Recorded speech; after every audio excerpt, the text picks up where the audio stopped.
Hello, I'm Ollie and this is CriminOlly, where I talk about crime, pulp, horror, that kind of thing. Today, lots of crime and a weird western set on Mars. It's my weekly wrap-up.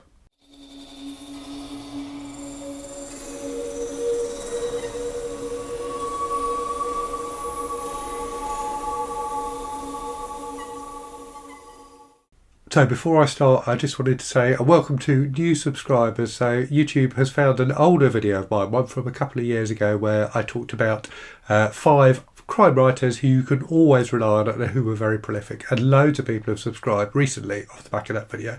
So if you are one of those people, hello, thank you very much for subscribing.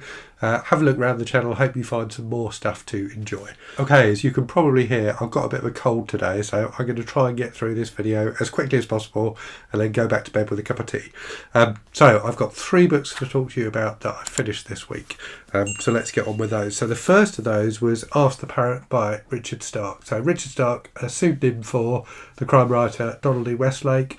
This is one of his Parker novels that he wrote as Stark, and people have been telling me for ages that I should read these books, and having read one I can see why. This is, I think, the penultimate book in the series, and not, judging by the reviews on Goodreads, not one of the best, but I still really enjoyed it, so that gives me high hopes that when I go back to the beginning of the series, which is what I intend to do now, I will find some absolute belters in there. So this is, so Parker, the central character of these books, is a criminal who gets into all sorts of scrapes. And I think all of the books are basically around him trying to do crimes and those crimes not going quite right. So this one starts with him having just been involved in a robbery with a couple of other guys. He's kind of on the run from the cops, and a guy kind of comes out of nowhere and holds a gun on him and basically stops him from getting away. And it turns out that this guy has got a crime of his own that he wants Parker to get involved in committing. So just a fun kind of twisty-turny crime novel. Definitely crime rather than mystery. But yeah, I enjoyed it a lot. A bit of humour and a lot of tension, and some just really like nicely drawn characters and things like that. Great hardboiled prose. All in all, a fun time. So yeah, enjoyed that one a lot. After that, some more crime. So I read Captain's Outrageous by Joel Lansdale, which is, I think I'm right in saying, the 6th of the Hap and Leonard books.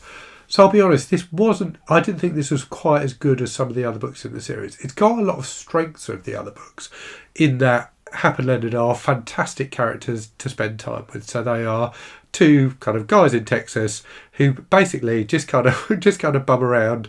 They both got jobs. They work as security guards at a chicken factory, and they always end up getting involved in like various sorts of crimes that they end up either solving or getting revenge for people and things like that. So the problem I had with this one was the plot ends up feeling quite convoluted. So it starts off with Hap, who's the narrator of the books as well, saving a teenage girl from being like brutally beaten up by this guy. And it turns out that her dad is really, really wealthy, and he gives Hap $100,000 as like a reward for saving his daughter.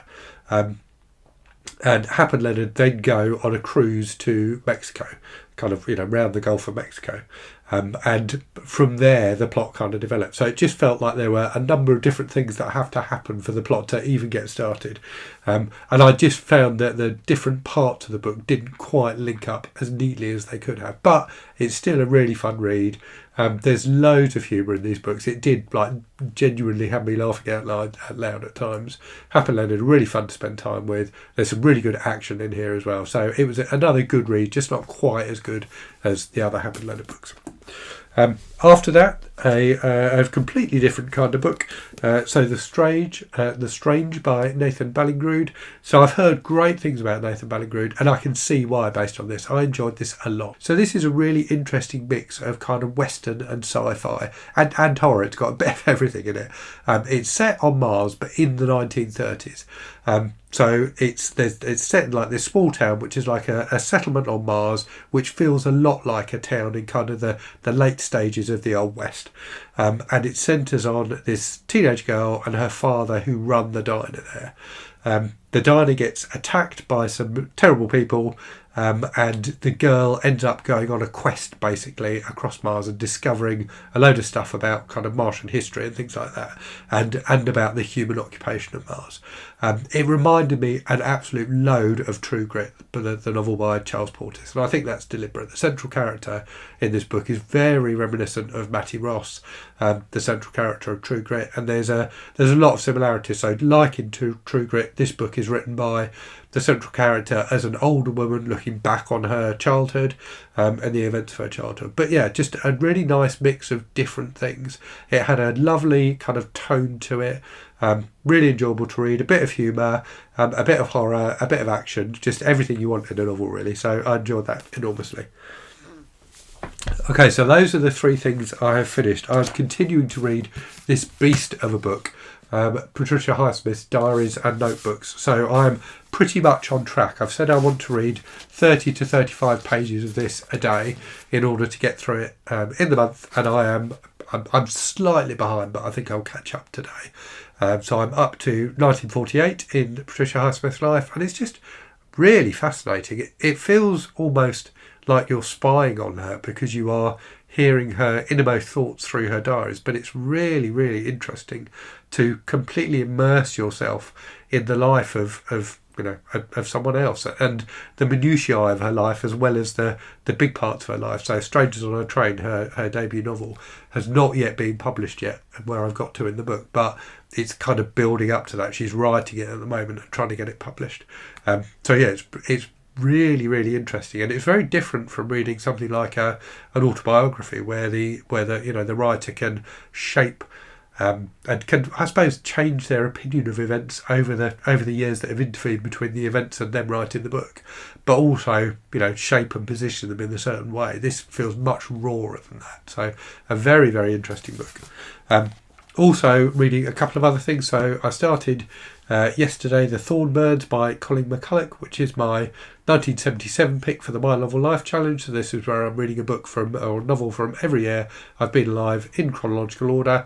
So this is a book I remember my mum having a copy of back in the 80s, a big sprawling romance novel set in, I thought it was set in Australia, but it starts in New Zealand, so I'm not sure if it switches to Australia, but set in Australia in the kind of early part of the 20th century. So enjoying that very much so far. I've only read the first chapter, but that was very good. And I've also read the first chapter of this, Gravedigger by Joseph Hansen, which is one of the Dave Brandstetter mysteries. So this came out in the 80s, and it's really good so far. So the setup is great. So Dave Brandstetter, who's this detective who I think, from what I can gather, investigates like insurance claims, is investigating a claim made by the family of a girl who that everyone thinks was murdered by a serial killer. And the insurance company don't think she was murdered by the serial killer. I think he's more of like a cult leader kind of type who then murdered all of his followers. So they don't think she did die in that way, and disputing the claim. And Dave Brandstetter's trying to figure out what's going on. So a really interesting concept. So in terms of channel stuff, in the week just gone and the week ahead, you've had in the last week my review of the Bigme Highbreak e-ink smartphone, which is a small e-ink device which you can put a SIM card in, so you can do pretty much anything you want with it. It's a really interesting device, and I've been very much enjoying using it recently. So yeah, you had my review of that. You had my 40,000 subscribers Q&A. You had my review of Apartment 16 by Adam Neville, a great creepy horror novel, and also a Christmas gift guide. So 7 ideas from me of things you could get for book lovers in your life, or that you could ask people to give you if you are a book lover, which you probably are if you're watching this. In the week ahead then, so I've definitely got 4 videos. I may have an extra video go up this week.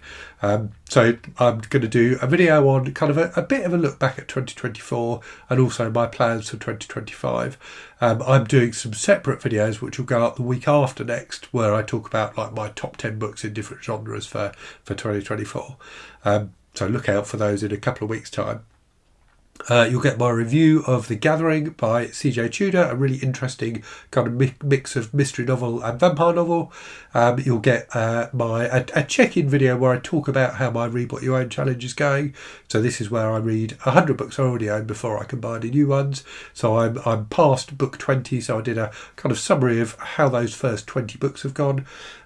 And then also a video which someone suggested in the comments a while ago, where I talk about all the books that you see in the credits at the start of my YouTube videos. So I did actually end up missing at least one of them. There was one I couldn't find and I forgot to mention it in the video, so apologies for that. But yeah, most of the books that are in the credits I talk about in this video. And you may also get another video from me this week talking about a new e-ink device I've just been sent. So this is a 10-inch colour e-ink device that comes with a keyboard as well. So a really interesting device. I've been using it over the last 24 hours and really enjoying it. So I have filmed an unboxing and first impressions video for that, but I haven't managed to edit it yet, given my cold. So that may or may not show up as an extra video this week. Anyway, hope you found that interesting. Let me know in the comments what you've been reading this week.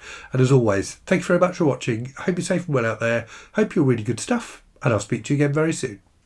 Cheerio.